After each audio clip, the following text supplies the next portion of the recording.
How to start trading on Forex and not become a victim of scammers. Tips from LSTIC. Modern banks have long since ceased to safeguard savings, with deposit interest rates tragically lagging behind inflation. All this pushes any reasonable person to the financial markets, where you can save and multiply your earnings. LSTIC experts tell how to identify a reliable partner and bypass Forex broker scams.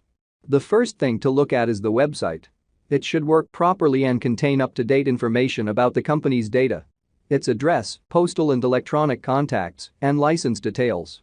After all, a website for the modern businessman is like clothes, an office, and a showcase in the past.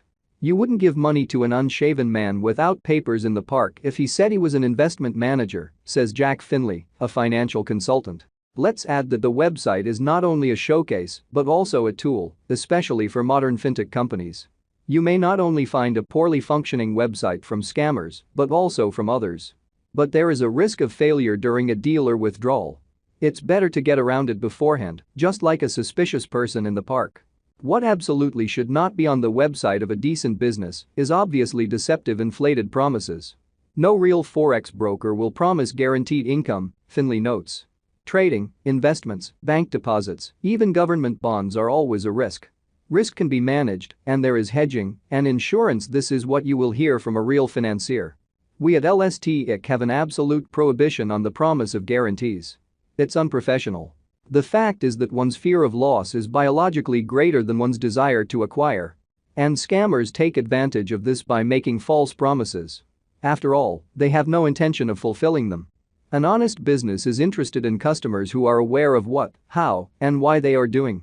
He works on building long-term relationships and values his reputation.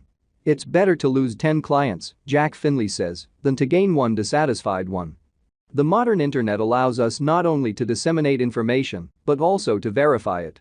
Read what they write about the company you are going to work with and then analyze these messages. Therefore, if you see alarming signals, if the broker cannot clearly answer your questions, leave. There are enough professional services on the market, and it's not worth wasting time even on suspicious ones.